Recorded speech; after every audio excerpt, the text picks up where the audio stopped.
born from the golden legacy of Mukunda Jewelers. Porvi, grand opening at KPHP on November 1st.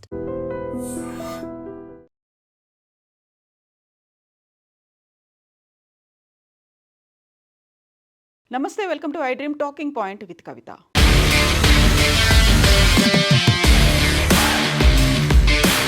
ఒక హృదయ విదారకరమైనటువంటి సంఘటన ఇది. నిర్లక్ష్యానికి పరాకాష్ఠతో జరిగినటువంటి దుర్ఘటన ఇది. ఎస్, అనుకోకుండా జరిగినటువంటి ప్రమాదం ఏం కాదు. తెలుసు ఇలాంటి ప్రమాదాలు జరిగే అవకాశం ఉంది అని కూడా తెలుసు. అందులోనూ వరుసగా వయలేషన్లు, చలాన్లు, దాదాపుగా 25,000 రూపాయల వయలేషన్ ఫైన్స్ ఉన్నప్పటికీ కూడా ఆ బస్ తిరగడానికి కారకులు ఎవరు? అటు ట్రావెల్స్ యాజమాన్యమా, లేకుంటే ఓవరాల్గా నిఘా అనేది లేదా? అక్కడ ఉన్నటువంటి సేఫ్టీ సెక్యూరిటీ మెజర్స్ని మానిటర్ చేసే వాళ్ళు ఎవరు? బోల్డ్ అన్ని క్వశ్చన్స్ ఈ బస్ ప్రమాదానికి సంబంధించి వినిపిస్తున్నాయి. తగలబడిపోయినటువంటి ఈ బస్ కర్నూలు జిల్లా చిన్నటేకూరు దగ్గర జరిగింది. 1 కాదు 2 కాదు, దాదాపుగా 22 మంది చనిపోవడానికి, సజీవ దహనం అవడానికి కారణమైంది ఈ వోల్వో బస్. హైదరాబాద్కు చెందినటువంటి కావేరీ ట్రావెల్స్కు చెందినటువంటి బస్ హైదరాబాద్ నుంచి బెంగళూరుకు వెళ్తుండగా తెల్లవారుజామున 3:30 గంటలకు జరిగినటువంటి అగ్ని ప్రమాదంలో సజీవ దహనం అయ్యారు 22 మంది. 11 మంది క్షతగాత్రులుగా వివిధ హాస్పిటల్స్లో జాయిన్ అయ్యారు. మిగతా 9 మంది ఆచూకీ ఇప్పటికీ తెలియట్లేదు. ప్రమాద తీవ్రత ఎంతగా ఉందో అర్థం చేసుకోవచ్చు. ఇప్పుడు ప్రస్తుతానికి ఒక శిథిలంగా మిగిలిపోయినటువంటి బస్ని చూస్తే అర్థమవుతుంది. కంప్లీట్గా బస్ బాడీ అంతా తగలపడిపోయింది. ఈ తీవ్రతను చూస్తేనే అర్థమవుతోంది ఎంత తీవ్ర స్థాయిలో అగ్ని ప్రమాదం జరిగింది అనేది. దీనికి సంబంధించినటువంటి వివరాలను అయితే అక్కడ ఉన్నటువంటి పోలీసు వెల్లడించారు. హైదరాబాద్ నుంచి బెంగళూరుకి బయలుదేరినటువంటి ఈ కావేరీ ట్రావెల్స్కి చెందినటువంటి వోల్వో బస్ 3:30 గంటలకి కర్నూలు జిల్లా చిన్నటేకూరు దగ్గరికి చేరుకుంది. నేషనల్ హైవే నెంబర్ 44 దగ్గర ఈ ప్రమాదం జరిగింది. ఈ ప్రమాదానికి కారణాన్ని అంచనా వేస్తున్నటువంటి పోలీసులు చెప్తున్న దాన్ని బట్టి అయితే ఈ బస్ వెళ్తున్న క్రమంలో ఒక 2 వీలర్ని ఢీ కొట్టింది. 2 వీలర్ని ఢీ కొట్టిన సమయంలో ఆ 2 వీలర్ కాస్త బస్ బాడీ కిందికి చేరుకుంది. బస్ బాడీ కింద అక్కడ ఉన్నటువంటి ట్యాంకర్తో జరిగినటువంటి రాపిడి వల్ల అప్పటికి కూడా డ్రైవర్ ఆపకుండా దాన్ని తీసుకెళ్లారు. ఆ నేపథ్యంలోనే 2 వీలర్ నడుపుతున్నటువంటి వ్యక్తి శివశంకర్గా ఐడెంటిఫై చేశారు. ఆయన డెడ్ బాడీ, ఆయన కూడా మరణించారు. డెడ్ బాడీ రోడ్డుకి అవతల వైపున పడిపోయింది. ఇది కొన్ని మీటర్లు ఇలా ప్రయాణం చేసిన తర్వాత రాపిడికి కనీసం డ్రైవర్ కూడా అప్పటికి బస్సుని ఆపకపోవడంతో మంటలు చెలరేగాయి. అయితే ఆ మంటల్ని గమనించినటువంటి డ్రైవర్ అది చిన్న ప్రమాదమే అనుకొని అక్కడున్నటువంటి ఫైర్ బబుల్స్తో వాటిని ఆపే ప్రయత్నం చేసినప్పటికీ కూడా అది కంప్లీట్గా ఏసీ వెహికల్ కావడం, అందులోనూ క్లోజ్డ్గా ఉండడంతో మంటలు మెల్లిమెల్లిగా వ్యాప్తి చెందాయి. డ్రైవర్తో పాటుగా డ్రైవర్కి సహాయకుడిగా ఉన్నటువంటి వ్యక్తి, అలాగే 11 మంది మాత్రం అక్కడ అద్దాలని, ఎమర్జెన్సీ డోర్స్ని పగలగొట్టుకొని బయటికి వచ్చారు, క్షతగాత్రులయ్యారు. అయితే నిన్న రాత్రి వర్షం కూడా కురిసింది. అటువైపు నుంచి ఆపోజిట్ డైరెక్షన్ నుంచి వెళ్తున్నటువంటి కొంతమంది కార్ డ్రైవర్లు ఈ విషయాన్ని గమనించి ఇమ్మీడియట్గా ఆపుకొని కిందికి దూకినటువంటి 11 మందిలో 6గురిని ఇమ్మీడియట్గా హాస్పిటల్స్కి తరలించారు, దగ్గరున్నటువంటి హాస్పిటల్స్ని. కొంతమంది అయితే ఫోటోలు తీసుకుంటూ ఉన్నారు, వీడియోలు తీసుకుంటూ ఉన్నారు తప్ప సకాలంలో స్పందించలేదు అనేటువంటి మాటని ఇంకొక వ్యక్తి కూడా సోషల్ మీడియాలో షేర్ చేసుకున్నారు. అక్కడ ఉన్నటువంటి ఇంత హృదయ విదారకంగా ఉన్నటువంటి విజువల్స్ని, తగలబడిపోతున్నటువంటి బస్తో పాటుగా దగ్ధమవుతున్నటువంటి వ్యక్తులు, మనుషుల బాడీస్ని కూడా చూసిన తర్వాత కూడా కొంతమంది వీడియోలు తీసుకున్నారు తప్ప ముందుకొచ్చి హెల్ప్ చేయలేదు అనేటువంటి మాట హృదయం ఉన్న ప్రతి ఒక్కరిని చెలింపచేస్తోంది. ఆ సమయంలోనే ఒకవేళ రెస్పాండ్ అయి ఉంటే మనం చూడొచ్చు, అక్కడ ఉన్నటువంటి కొంతమంది వ్యక్తులు ఏం చేయాలో అర్థం కాని పరిస్థితుల్లో అప్పటికప్పుడు హాస్పిటల్స్కి ఫోన్ చేశారు, అంబులెన్స్కి, ఫైర్ టెండర్స్కి, అక్కడ ఉన్నటువంటి పోలీసులకి ఫోన్ చేశారు. వాళ్ళు స్పందించి వచ్చేసరికి జరగాల్సిందంతా జరిగిపోయింది. ఒక ఘోరాన్ని కళ్ళ ముందు ఎలా జరుగుతుందో ఏమీ చేయలేని నిస్సహాయ పరిస్థితిలో ఉన్నటువంటి వ్యక్తుల్ని మనం చూస్తున్నాం. 22 మంది మరణించారు. అందులో ఒక ఫ్యామిలీయే మరణించినట్టుగా, నెల్లూరుకి చెందినటువంటి వాళ్ళు మరణించినట్టుగా తెలుస్తోంది. యాక్చువల్గా ఈ బస్కి సంబంధించి అది ఎక్కడ రిజిస్టర్ అయ్యింది, దాని మీద ఎన్ని చలాన్లు ఉన్నాయి అనేది మెల్లిమెల్లిగా ఇప్పుడైతే బయటకు వస్తోంది. సో ఈ బస్ DD01N9490 అంటే ఇది డామన్ డయ్యూలో రిజిస్టర్ అయినటువంటి బస్ ఇది. ఆ తర్వాత దీనికి సంబంధించి 2024 జనవరి 27 నుంచి 2025 అక్టోబర్ 9 వరకు ఈ బస్ 16 సార్లు ట్రాఫిక్ నిబంధనలని ఉల్లంఘించినట్లుగా చలాన్లు అయితే ఉన్నాయి. 9 సార్లు నో ఎంట్రీ జోన్లోకి ప్రవేశించింది. హై స్పీడ్, డేంజరస్ డ్రైవింగ్ ఉల్లంఘనలపైన కూడా వీటికి చలాన్లు అనేవి ఉన్నాయి. మొత్తంగా 16 చలాన్లు, 23,120 రూపాయల ఫైన్లు ఈ బస్ మీద పెండింగ్లో ఉన్నాయి. సో కావేరీ ట్రావెల్స్కి చెందినటువంటి ఈ బస్ డీడీ అంటే డామన్ అండ్ డయ్యూకి చెందినటువంటి కేంద్రపాలిత ప్రాంతం నుంచి రిజిస్టర్ అయింది, ఇల్లీగల్గా నడుస్తోంది అనేటువంటి సమాచారం అయితే ఉంది. DD01N9490తో నెంబర్తో రిజిస్టర్ అయింది. బస్ ఫిట్గానే ఉంది. అయితే బైక్ని బలంగా ఢీకొట్టడం వల్లే బస్సులో మంటలు వచ్చాయి అనేటువంటి మాట. 2018 మే 2న బస్సును డామన్ అండ్ డయ్యూలో రిజిస్టర్ చేశారు. బస్సుకు 2030 ఏప్రిల్ 30 వరకు టూరిస్ట్ పర్మిట్ అయితే జారీ అయ్యి ఉంది. ప్రమాదానికి గురైన బస్ ఫిట్గా ఉంది. 2027 మార్చ్ 31 వరకు ఫిట్నెస్ సర్టిఫికెట్ అనేది కూడా ఉంది. 2026 ఏప్రిల్ 20 వరకు బస్సుకు ఇన్సూరెన్స్ కూడా ఉంది. బైక్ని బలంగా ఢీకొట్టడం వల్లే బస్సులో మంటలు వచ్చాయి. అన్ని కోణాల్లోనూ దీన్ని దర్యాప్తు చేస్తున్నామని చెప్పినప్పటికీ బస్కి ఫిట్గా ఉంది, బస్కి లైసెన్సులు కూడా ఉన్నాయి, బస్కి ఇన్సూరెన్స్ కూడా ఉంది. బట్ ప్రాణాలు మాత్రం పోయాయి. ఈ ప్రాణాలకి బాధ్యులు ఎవరు? మేము ఆ విజువల్స్ని మీకు చూపించదలుచుకోలేదు. చాలా హృదయ విదారకంగా ఉన్నటువంటి విజువల్స్, ఒక్కసారిగా చెలరేగినటువంటి మంటలు, అందులోనూ 3:30 కావడంతో అందరూ నిద్రలో ఉన్నారు. సడన్గా బస్ ఆగింది. ఒక రకమైనటువంటి ఆందోళన, అరుపులు, కేకలు, బస్సు దిగి పారిపోతున్న వాళ్ళు.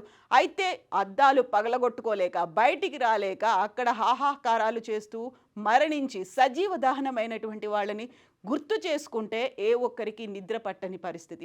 ఆ పరిస్థితికి, అలాంటి దుస్థితికి కారణమైనటువంటి వ్యక్తులు ఎవరు? ఎవరి దగ్గర ఈ నిర్లక్ష్యం కనిపిస్తోంది?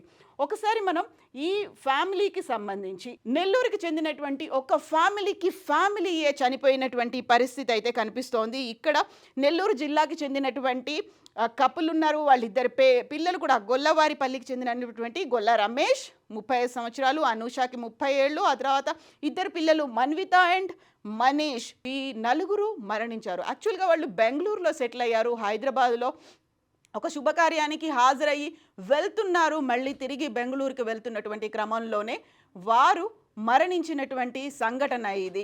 ఒక ఫ్యామిలీ అయిపోయింది. ఎంతోమంది తమ అయిన వారిని, తమ కుటుంబ సభ్యుల్ని, తమ బంధుమిత్రుల్ని కోల్పోయినటువంటి సంఘటన ఇది. ప్రేక్షకులకి గుర్తుండే ఉంటుంది, 2013 అక్టోబర్ 30న ఇదే వాల్వో బస్, అందులో ప్రయాణిస్తున్నటువంటి 45 మంది మరణానికి, సజీవ దహనానికి కారణమైంది. ఆ బస్ కూడా అక్టోబర్లోని తగలబడింది. ఆ బస్ కూడా ఇదే రూట్లో ప్రయాణించింది. అప్పుడు అది బెంగళూరు నుంచి హైదరాబాద్కు వస్తోంది. ఈ తెల్లవారుజామున జరిగినటువంటి ఈ బస్ ప్రమాదంలో హైదరాబాద్ నుంచి బెంగళూరుకి వెళ్తోంది. అక్టోబర్లోనే ఈ ఇన్సిడెంట్ జరిగింది. దీని వెనకాల ఉంది కూడా వోల్వో బస్. పాలెంలో బస్ దుర్ఘటన జరిగినప్పుడు కూడా వోల్వో బస్సే దగ్ధమైపోయింది. ఈ నిన్న జరిగినటువంటి, ఈ తెల్లవారుజామున జరిగినటువంటి ఇన్సిడెంట్లో కూడా వోల్వో బస్సే ఉంది. అసలు వోల్వో బస్ మన రోడ్లకి సరిపోదు అనేటువంటి ఒక టెక్నికల్గా ప్రాబ్లమ్స్ ఉన్నాయి. ఆ హైట్ కావచ్చు, లేకపోతే ఆ బాడీ అనేది మన బస్ రూట్లకి, మనకు రోడ్డుకి సరిపోదు అనేటువంటి వాదనలు కూడా వినిపించాయి. అయితే అప్పుడు వోల్వో మాత్రం దాన్ని యాక్సెప్ట్ చేయలేదు. టెక్నికల్గా ఉన్నటువంటి ఇష్యూ కావచ్చు, ఒక కేసు టేకప్ చేసినప్పటికీ అది కూడా కాస్త సైడ్ లైన్ అయిపోయింది. బట్ సెకండ్ వోల్వో బస్ కూడా మళ్ళీ తగలబడ్డాం, అది కూడా అదే రూట్లో తగలబడ్డాం. ఎట్ ద సేమ్ టైం నిర్లక్ష్యం అనేది, ప్రైవేట్ ట్రావెల్స్కి చెందినటువంటి బస్సుల నిర్లక్ష్యం అనేది కూడా మళ్ళీ కనిపిస్తోంది. సో ప్రధానమంత్రితో పాటుగా రాష్ట్రపతి అయితే దిగ్భ్రాంతి వ్యక్తం చేశారు. మరణించిన కుటుంబాలకి ఒక్కొక్కరికి, మరణించిన వారికి 2 లక్షల చొప్పున ఎక్స్గ్రేషియా, గాయపడిన వారికి 50,000 చొప్పున నష్టపరిహారాన్ని అనౌన్స్ చేశారు.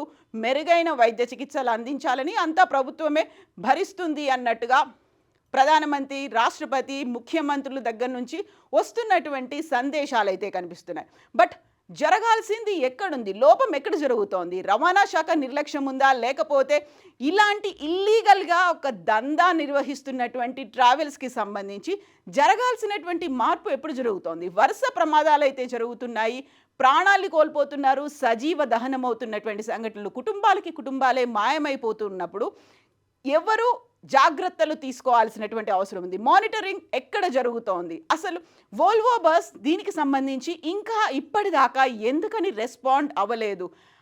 మొత్తంగా అయితే 40 మందికి పైగా అందులో ఉన్నారు సిబ్బందితో సహా అని చెప్పినప్పుడు కూడా రికార్డ్స్ అయితే లేవు. సో ఈరోజు ఈ సంఘటన జరిగిన తర్వాత కూకట్పల్లిలో ఉన్నటువంటి కావేరీ ట్రావెల్స్ అయితే అక్కడ తమ ఆఫీసును మూసేసింది. బంధుమిత్రుల్లో ఆందోళనలు ఉన్నాయి. దాంతోపాటుగా అక్కడ ఎమర్జెన్సీ కాంటాక్ట్ నెంబర్స్ను కూడా పెట్టారు. బంధుమిత్రులు ఆ తర్వాత అక్కడ ఉన్నటువంటి ఫ్యామిలీ మెంబర్స్ సమాచారాన్ని తీసుకోవడానికి. బట్ ఇప్పటికైతే ఒక విజిలెన్స్ అనేది అయితే అక్కడ టీం చేరుకుంది, ఫోరెన్సిక్ టీం అయితే చేరుకుంది. యాక్చువల్గా ప్రమాదం జరగడానికి ఏది కారణమై ఉంటుంది, ఎందువల్ల ఇంత పెద్ద ఎత్తున మంటలు చెలరేగాయి అనే దాని గురించి అయితే చర్యలు తీసుకోవాల్సినటువంటి అవసరం ఉంది. సో చూస్తుంటేనే అర్థమైపోతుంది ఈ ప్రమాదం అంతా 2-3 నిమిషాల్లోనే జరిగిపోయిందని. ఒకేసారి చెలరేగినటువంటి మంటలు బస్ అంతా వ్యాప్తి చెందాయి. కేవలం 3 నిమిషాల్లో జరిగినటువంటి ఈ అతిపెద్ద దుర్ఘటన, అత్యంత హృదయ విదారకరమైనటువంటి ఘటనలో ఇప్పటికీ అఫీషియల్గా ఎంతమంది అనేది తెలియదు. ఫోన్లు అయితే స్విచ్ ఆఫ్ చేసి ఉన్నాయి, అవి ఫోన్లు తగలబడిపోయాయా, ఏం జరిగింది అనేది తెలియదు. 9 మంది ఎక్కడికి వెళ్ళిపోయారు, వారు కూడా ఇందులోనే ఉండిపోయారా, బయటపడలేని స్థితిలో ఉన్నారా, లేకుంటే దూకి ఎక్కడికైనా వెళ్ళిపోయారా, ఏదైనా హాస్పిటల్లో జాయిన్ అయిపోయారా, భయంతో ఎక్కడైనా పరుగులు తీసారా, ఏ వెహికల్లో అయినా ఎక్కి వెళ్ళిపోయారా, అది ఇప్పటికీ కూడా తెలియని పరిస్థితి. ఫోన్లు కూడా లేవు, కాంటాక్ట్ చేసే పరిస్థితి లేదు. 22 మంది అయితే ఇప్పటికీ తెలిసింది, 11 మంది హాస్పిటల్స్లో ఉన్నారు. మిగతా 9 మంది ఎవరు? 2 చిన్నారులు కూడా ఇందులోనే మరణించారు కాబట్టి సో మిగతా వారి పరిస్థితి ఏంటి అనేది ఇప్పటికి కూడా అంతుపట్టని ఒక మిస్టరీగా మిగిలిపోయింది. ఫోరెన్సిక్ టీం అయితే అక్కడికి చేరుకుంది. అక్కడ జరుగుతున్నటువంటి ఇన్సిడెంట్కి సంబంధించి అసలు ప్రమాదం ఎలా జరిగింది అనేది తెలుసుకోవడానికి అయితే యాక్చువల్గా రీజన్ ఐడెంటిఫై చేయడానికి కూడా టైం పడుతుంది. ఇప్పటికైతే ప్రాథమికంగా తెలిసిన దాన్ని బట్టి బైక్ యాక్సిడెంట్కి గురవడంతోనే జరిగింది అని. బట్ ఒక నిర్లక్ష్యం అనేది అయితే కనిపిస్తుంది, ఒక నిర్లిప్తత ఉంది. సో వాళ్ళకి కావాల్సినటువంటి ముడుపులు అందితే చాలు, రవాణా శాఖ కావచ్చు, అక్కడ ఉన్నటువంటి బోర్డర్ పర్సన్స్ కావచ్చు, వదిలేస్తున్నారు అనేది. ఇల్లీగల్గా తిరుగుతున్నటువంటి వెహికల్స్తో ప్రమాదాలు జరుగుతున్నాయి, ప్రాణాలు పోతున్నాయి అనుకున్నప్పటికీ ఇప్పటికీ ఎందుకు కళ్ళు తెరవలేదు అనేదే బిగ్గెస్ట్ క్వశ్చన్ మార్క్గా ఉంది. సో పాలెం దుర్ఘటనలో జరిగినటువంటి వోల్వో బస్, ఇక్కడ కూడా వోల్వో బస్ ఏమై ఉంటుందని మీరు అనుకుంటున్నారు? ప్రమాదానికి కారణాలు ఏంటి, ఎవరి నిర్లక్ష్యం కనిపిస్తోంది అనేది కామెంట్స్ రూపంలో తెలియజేయండి. And for more videos, please subscribe to iDream. Please subscribe to iDream. Please subscribe iDream. And please subscribe to iDream. For more videos, subscribe to iDream. please like, share and subscribe to the channel. Congratulations, iDream. Subscribe to iDream. Subscribe to iDream. So subscribe to iDream Media.